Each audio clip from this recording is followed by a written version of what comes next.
بسم اللہ الرحمن الرحیم اللہم صل علی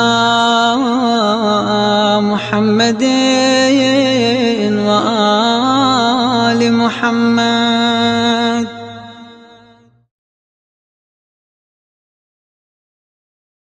اعوذ باللہ السمیع العلیم من الشیطان اللعین الرجیم۔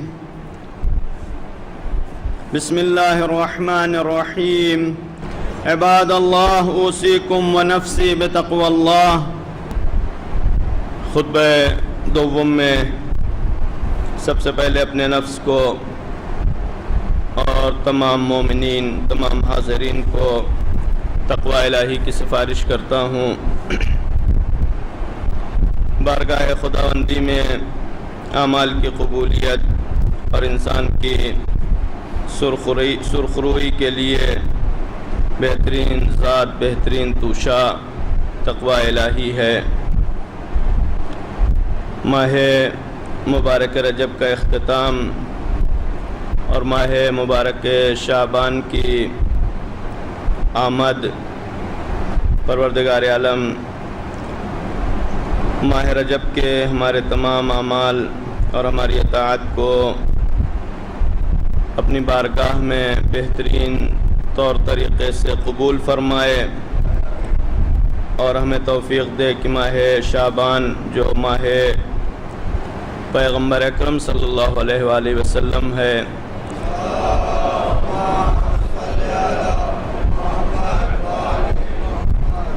اس میں ہم سیرت نبوی پر عمل کر سکیں اور اس طریقے سے عبادتیں کر سکیں کہ جو پروردگار عالم کی رضا اور خوشنودی کا باعث ہو۔ ماہ شعبان منسوب ہے پیغمبر اکرم صلی اللہ علیہ وآلہ وسلم سے۔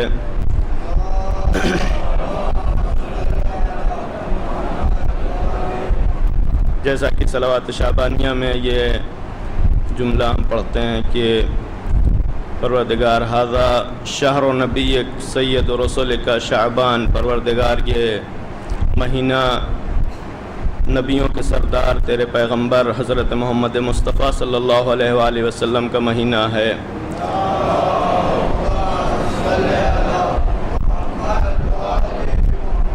اور اس مہینے کی صفت یہ بیان کی، خاصیت یہ بیان کی کہ الذی حفظتہ بالرحمت والرضوان، اور یہ مہینہ وہ ہے کہ جس کو تو نے اپنی رحمت اور اپنی خوشنودی سے گھیر رکھا ہے۔ اور اس کے بعد پیغمبر کی خاص عبادتوں کا تذکرہ امام نے فرمایا کہ الذی کان رسول اللہ صلی اللہ علیہ وآلہ وسلم یداب فی صیامہ و قیامہ فی لیالیہ و ایامہ، پیغمبر اکرم اس مہینے میں خاص طرز سے، خاص طریقے سے، خاص انداز سے عبادتیں کیا کرتے تھے۔ یعنی یہ مہینہ کئی جہات سے خصوصیت کا حامل ہے کہ پروردگار عالم نے جس کی رحمتیں عام ہیں، تمام لوگوں کے لیے ہیں، تمام ایام میں ہر وقت پروردگار عالم کی رحمتوں کے حصار میں ہیں ہم۔ اس کے بعد اگر کسی مہینے کے لیے کہا جائے کہ پروردگار عالم نے اس مہینے کو رحمتوں سے گھیر کے رکھا ہے، تو اس کا مطلب یہ عام رحمتیں مراد نہیں، بلکہ کوئی خصوصی رحمت ہے جو اس مہینے کو شامل حال، اس مہینے میں ہمارے شامل حال ہونے والی ہے۔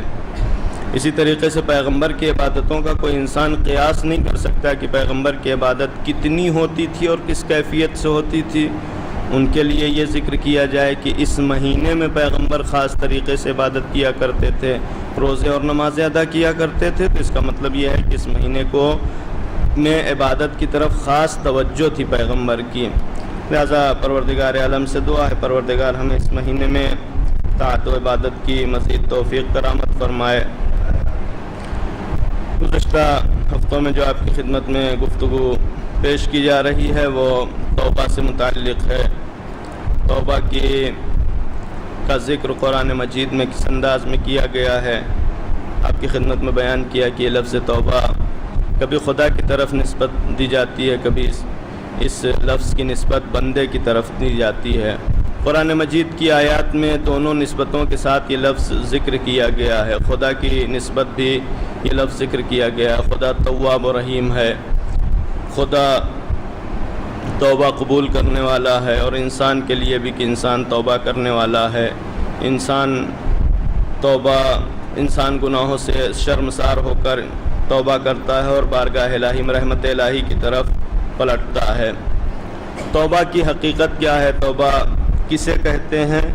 اس سلسلے میں ایک مختصر گفتگو آپ کی خدمت میں بیان کرنی ہے۔ وہ یہ ہے کہ ملا محسن فیض کاشانی رضوان اللہ تعالی علیہ جہاں پر توبہ کے ارکان کو بیان کرتے ہیں، حقیقت کو بیان کرتے ہیں، وہاں 3 رکن بیان کرتے ہیں توبہ کے، کہ 3 رکن ہیں، 3 چیزیں اگر اکٹھا ہو جائیں تو اس کو توبہ کہا جائے گا۔ سب سے پہلا رکن توبہ کا علم ہے، دوسرا حال ہے، اور تیسرا فعل ہے۔ تینوں کی وضاحت اس طریقے سے کرتے ہیں کہ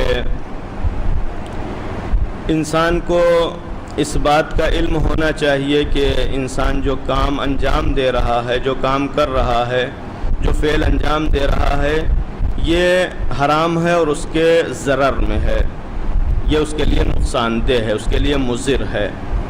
یعنی اس بات کا علم انسان کو ہونا چاہیے۔ توبہ کا یہ سب سے پہلا مرحلہ ہے، پہلا مقدمہ ہے۔ لہذا اگر انسان کو علم ہی نہ ہو کہ جو کام اس نے انجام دیا ہے وہ حرام ہے یا حلال، تو شرمندگی کا کوئی سوال نہیں ہے۔ انسان کیوں شرمندہ ہوگا؟ اپنے کیے پر کیوں نادم ہوگا؟ لہذا علم کی دخالت ہے کہ انسان کو پتہ ہونا چاہیے کہ اس نے غلطی کیا ہے، اور جب انسان غلطی کرتا ہے اور احساس جرم پیدا ہوتا ہے، انسان یہ سمجھ لیتا ہے کہ ہم نے غلطی کیا ہے، ہم نے جرم کیا ہے، یہ احساس جرم اس کا لازمہ یہ ہوتا ہے کہ انسان فوراً شرمسار ہو، پشیمان ہو، شرمندہ ہو کہ ہمیں ایسا نہیں کرنا چاہیے تھا۔ اب جب نہیں کرنا چاہیے تھا تو دوسرا مرحلہ یہ آتا ہے کہ انسان پلٹ جائے اپنے اس راستے کی طرف، صحیح راستے کی طرف، یعنی جس غلط راستے پہ آ گیا اس کو چھوڑ کے فوراً صحیح راستے پر چلا جائے۔ اس کے بعد پھر تیسرا مرحلہ یعنی انسان کا یہ ہے کہ انسان اس گناہ سے کہ جس کو انجام دیا ہے اس کو آئندہ نہ کرنے کا عزم رکھتا ہو، اور جس گناہ کو کر چکا ہے اس سے جو نقصانات ہو چکے ہیں ان کا جبران کرے، ان کی بھرپائی کرے جس طریقے سے بھی ممکن ہو، جو بعض توضیحات انشاءاللہ آپ کی خدمت میں پیش کی جائے گی۔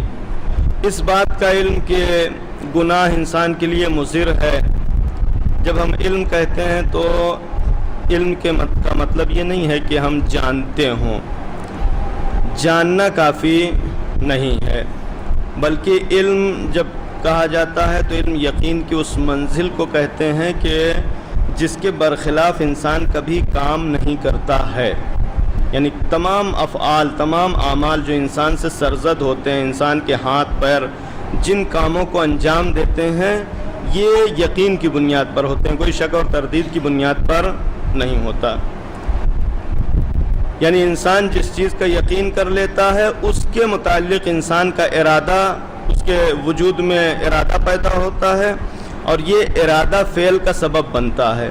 یعنی سب سے پہلا مرحلہ یہ ہے کہ انسان کو علم ہونا چاہیے، علم کے بعد ارادہ ہوگا، ارادے کے بعد وہ فعل وجود میں آتا ہے۔ تو اب کون سا علم ہے کہ جو انسان کو ہو اور اس کے برخلاف انسان عمل انجام دے رہا ہو؟ یعنی مثلا اگر آپ کو کہیں جانا ہو اور آپ کو معلوم ہے کہ ہم کو جانا ہے مشرق کی طرف، آپ کو اس بات کا یقین ہے کہ ہم جس طرف جا رہے ہیں یہ مشرق نہیں، یہ سمت کوئی دوسری سمت ہے، آپ چلے جا رہے ہیں، اس کے بعد بھی آپ کہتے ہیں کہ نہیں ہم اپنے یقین پر عمل کر رہے ہیں۔ یعنی اس کا مطلب یہ ہے کہ آپ اپنے ہدف سے ہٹ چکے ہیں، آپ اپنے یقین پر عمل نہیں کر رہے ہیں۔ یعنی یا آپ اپنے ہدف سے ہٹ جاتے ہیں علم نہ ہونے کی صورت میں، یعنی علم ہونے کے بعد انسان کب اس کے برخلاف عمل انجام دیتا ہے؟ جب علم کی منزل صرف اور صرف اتنی ہو کہ انسان جانتا ہو لیکن مانتا نہ ہو۔ جاننے والا علم انسان کے عمل کے لیے کافی نہیں ہوتا، یعنی جاننا انسان کے لیے گویا کوئی اہمیت نہیں رکھتا. بہت ساری باتیں، بہت ساری چیزیں بہت سارے انسان جانتے ہیں لیکن عمل نہیں کرتے. یہ عمل کے اوپر یہ علم کب انسان کو وادار کر دیتا ہے؟ گویا انسان کو انسان کا علم مجبور کر دیتا ہے اسی کام کو کرنے پر کہ جس کا علم انسان کو ہوتا ہے. یہ کون سا علم ہوتا ہے؟ یہ یقین کی آخری منزل ہوتی ہے. یعنی انسان یقین کی اپنی آخری منزل پر ہوتا ہے. اب انسان کے اس دنیا کے اعمال اور آخرت کی جزا یا سزا کا جو یقین کا مرحلہ پایا جاتا ہے وہ اسی طریقے سے ہے کہ آخرت کی جزا اور سزا کے بارے میں بہت ساری چیزوں کو جانتے ہیں لیکن مانتے نہیں. اگر مانتے ہوں تو پھر اس کے برخلاف انسان کبھی عمل انجام نہیں دیتا. اس کی مثال، بہت ساری مثالیں آپ کی خدمت میں ہم بارہا پیش کر چکے ہیں. ایک مثال جو بہت ہی محسوس ہے انسان کے لیے کہ اگر کہیں پر کھلا ہوا تار رکھا ہوا ہو اور انسان سے کہا جائے کہ اسے پکڑ لو، پہلا مرحلہ یہ ہے کہ انسان کو یقین ہے کہ اس میں کرنٹ نہیں ہے. انسان آسانی سے اس کو چھو لیتا ہے، لیکن شاید ایسے وقت میں جس انسان کے ساتھ کوئی تلخ تجربہ پایا جاتا ہو، جس انسان کے ساتھ کبھی کوئی دھوکہ ہوا ہو، وہ انسان تمام تر یقین کے باوجود دو دل ہوتا ہے ہاتھ لگاتے ہوئے. یعنی بہت ہی ارادے اور عزم اور ہمت کے ساتھ اس کو ہاتھ نہیں لگاتا، بہت ہی شک اور تردید کی حالت میں ہاتھ لگاتا ہے. کیوں؟ اس لیے کہ صرف اس کی شکل اور صورت اس تار کی جیسی ہے کہ جس میں کرنٹ پایا جاتا ہے. یعنی معلوم ہے، یقین ہے، ہاتھ لگاتے ہوئے پھر بھی خوف کھاتا ہے. اس کے بعد دوسرا مرحلہ وہ ہوتا ہے کہ جہاں پر شک اور تردید ہو. اس مرحلے میں بھی انسان جو تصور کرتا ہے، یعنی جو ارادے سے پہلے جو تصورات اس کے ذہن میں آتے ہیں وہ کیا ہوتے ہیں کہ اس تار کو پکڑنا کوئی ضروری تو نہیں ہمارے لیے. اگر پکڑتے ہیں تو ممکن ہے کہ اس کا خطرہ اتنا زیادہ ہو کہ ہماری جان چلی جائے. کون بے وقوف انسان ہے کہ جو ایک غیر ضروری کام کے لیے اتنا بڑا خطرہ مول لے. یعنی رسک ایسا ہے کہ جو بہت زیادہ ہے، 100% رسک، اور اس کے مقابلے میں فائدہ کوئی ضرورت ہی نہیں ہے. یعنی انسان کو ضرورت نہیں ہے کہ اسے انجام دے، فوراً انسان پیچھے ہٹ جاتا ہے. اور اس کے بعد پھر اسی مثال میں اگر انسان تصور کرے کہ کوئی اتنا بڑا فائدہ ہونے والا ہو، یعنی کوئی بھی بڑا فائدہ انسان تصور کر لے، دنیاوی زندگی کا کوئی بھی بڑا سے بڑا فائدہ ہو، انسان کی زندگی سے اس کا سودا نہیں کیا جا سکتا. یعنی ہم کوئی بھی مثال نہیں بیان کریں گے یہاں پر، بڑا سے بڑا فائدہ آپ تصور کر لیں، اس کے مقابلے میں جو ہمیں خطرہ ہے وہ کیا ہے کہ زندگی چلی جائے گی. کون انسان ہے جو رسک لے سکتا ہے اس کے لیے؟ یعنی فائدہ چاہے جتنا بڑا ہو، لیکن اگر زندگی جانے کا خوف ہے تو انسان پھر اسے انجام نہیں دیتا. اور آخری حالت وہ ہے کہ جہاں انسان کو یقین ہے کہ ملنا کچھ نہیں ہے، صرف اور صرف جانا ہے، تو پھر انسان قریب بھی نہیں جاتا. ایسے مرحلے میں انسان کو نفرت سی ہو جاتی ہے. یہ سارے مرحلے انسان کی زندگی میں آتے رہتے ہیں. یعنی برے اعمال کے مقابلے میں انسان ایک مرحلہ یہ ہے کہ کوئی ضرورت نہیں ہوتی. لہٰذا یہ تعبیر شاید عوامانہ تعبیر آپ کے نے سنی ہوگی کہیں، کہتے ہیں گناہ بے لذت. بہت سارے افراد ایسے ہوتے ہیں گناہ بے لذت کرتے ہیں. یعنی کچھ نہیں ملنے والا ہے، بلا وجہ کا جھوٹ بولتے ہیں، بلا وجہ کے لیے مثلاً کسی کو پریشان کرتے ہیں. کچھ حاصل ہونے والا نہیں ہے، مثلاً کسی انسان کو اذیت دیتے ہیں. ایسے بہت سارے افراد پائے جاتے ہیں. اس کے علاوہ بہت سارے لوگ بہت محتاط ہوتے ہیں، مثلاً تھوڑا سا فائدہ دیکھتے ہیں اور اس کے مقابلے میں نقصان کی پرواہ نہیں کرتے. مثلاً ایک انسان کی غیبت کرتے ہیں دوسرے کو ہنسانے کے لیے. تصور بھی یہ ہوتا ہے کہ ایک مومن کو خوش کر رہے ہیں. کہاں مومن کا خوش کرنا یا ایک انسان کی مسکراہٹ کہ نہیں معلوم مومن ہے بھی نہیں ہے بھی یا نہیں ہے، اور اس کے مقابلے میں مثلاً غیبت جیسا گناہ، جھوٹ جیسا گناہ، یا بعض وہ گناہ ہیں کہ جن کے لیے مولا کائنات نے جیسے فرمایا کہ شتان ما بین عملین کتنی دوری ہے دو عمل کے درمیان. عمل تذهب لذته وتبقى تبعته. ایک عمل وہ ہے کہ جس کی لذت ختم ہو جاتی ہے اور اس کی سزا باقی رہتی ہے انسان کے وجود میں. انسان کے کاندھوں پر اس کی سزا، اس کی ذمہ داری باقی رہ جاتی ہے. وعمل يذهب مؤونته ويبقى تبعته یا جزاؤه، جو تعبیر ہو کہ ایسا عمل کہ جس کی تھکان دور ہو جاتی ہے، جس کی ملالت ختم ہو جاتی ہے، جس کی تھکن ختم ہو جاتی ہے، لیکن اس کا اجر باقی رہتا ہے. یعنی گناہ کو مولا کائنات نے کہا کہ لذت ہے، بہت ہی وقتی لذت، اور اس کے بعد پھر یہ لذت ختم ہو جاتی ہے اور اس کی سزا پھر انسان کی زندگی سے ملحق ہو جاتی ہے. یہ انسان کے ساتھ ساتھ رہے گی اور انسان کو کسی نہ کسی مرحلے میں اس کی جزا چکھنا پڑے گی، اس کی سزا پانی یعنی ملے گی اسے.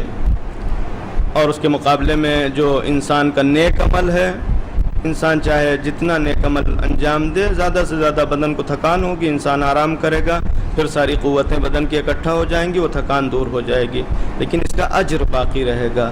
یعنی کہاں دائمی گناہ اور کہاں دائمی عیش اور آرام، دائمی جزا. انسان اگر اس یقین کے مرحلے پر ہو، اس کو مانتا ہو، جاننا نہیں، اس کو مانتا ہو، تو پھر انسان ایسا اقدام نہیں کرے گا کہ جہاں پر انسان یہ گھاٹے کا سودا کرے کہ ایک چھوٹے سے عمل کے لیے، چھوٹی سی لذت کے لیے ہمیشہ کا عذاب مول لے لے.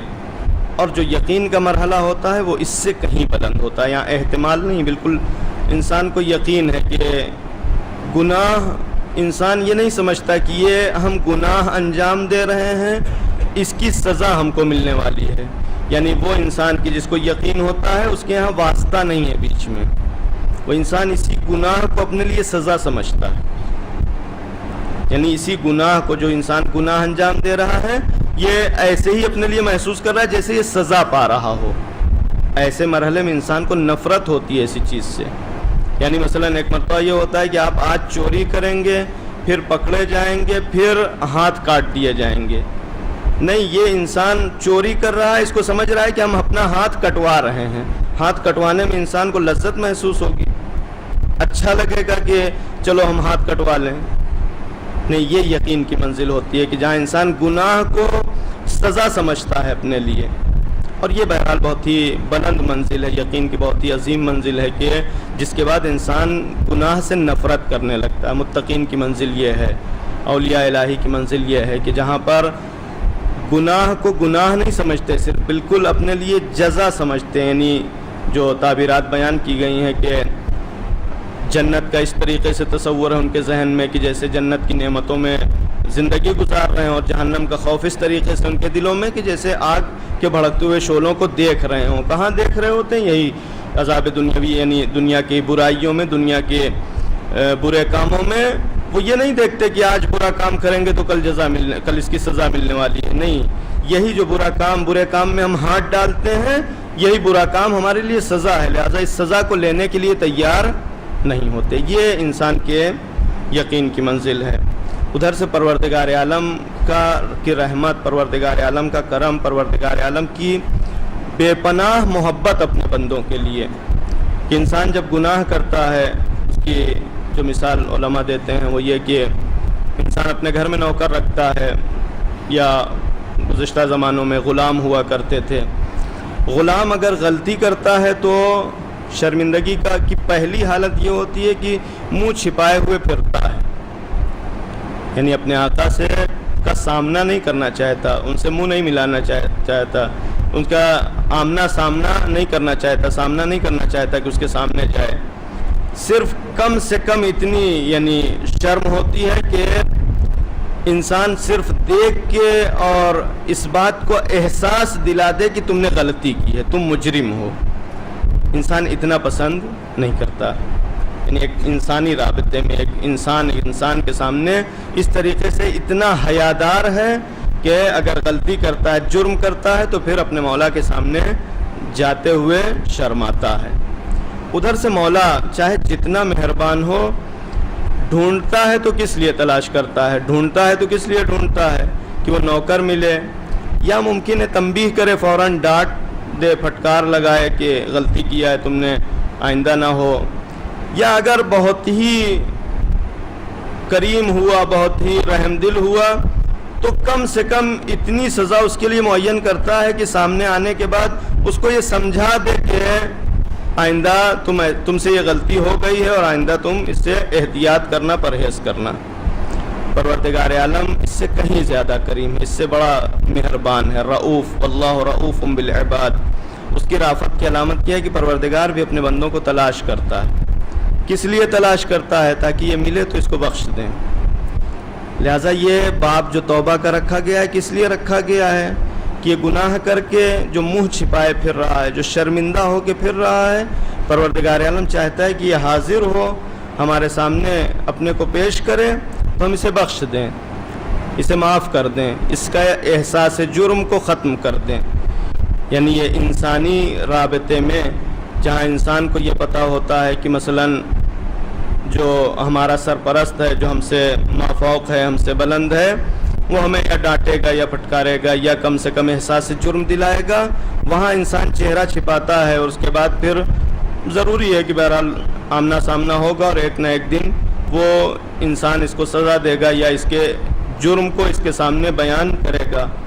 وہاں انسان جاتے ہوئے شرمائے تو ٹھیک ہے، اس کو حیا کہتے ہیں. لیکن پروردگار عالم کی بارگاہ میں جہاں معلوم ہے کہ جانے کے بعد پروردگار عالم دوبارہ یہ نہیں کہتا کہ تم مجرم ہو، بلکہ پروردگار عالم اپنے گویا کھلی ہوئی آغوش میں اپنے بندے کا استقبال کرتا ہے کہ اگر گناہ کر کے آئے ہو تو آؤ، ہماری بارگاہ کھلی ہوئی ہے، دروازہ رحمت کے دروازے کھلے ہوئے ہیں، آؤ ہم تمہیں معاف کر دیں گے. لہٰذا انسان کو وہاں جاتے ہوئے شرمانا نہیں چاہیے. یعنی انسان کی اس زندگی میں گناہ کو حجاب نہیں بننا چاہیے. یہ ایک مرحلہ ہے کہ جہاں انسان علم یعنی رکھتا ہو، جانتا ہو، مانتا ہو کہ گناہ کی یہ حیثیت ہے کہ پروردگار عالم کی رحمت سے دور کر دے گا، خدا کی ذات سے دور کر دے گا. اس کی بنیاد پر انسان کے اندر وہ حالت پیدا ہوتی ہے جسے ندامت اور شرمندگی کی حالت کہتے ہیں. کہ انشاءاللہ باقی گفتگو آپ کی خدمت میں بعد میں پیش کی جائے گی. پروردگار عالم ہمیں توفیق دے کہ ہم گناہوں کی حقیقت کو پہچان سکیں اور گناہوں سے بر وقت توبہ کر سکیں. اعوذ باللہ من الشیطان الرجیم. بسم اللہ الرحمن الرحیم.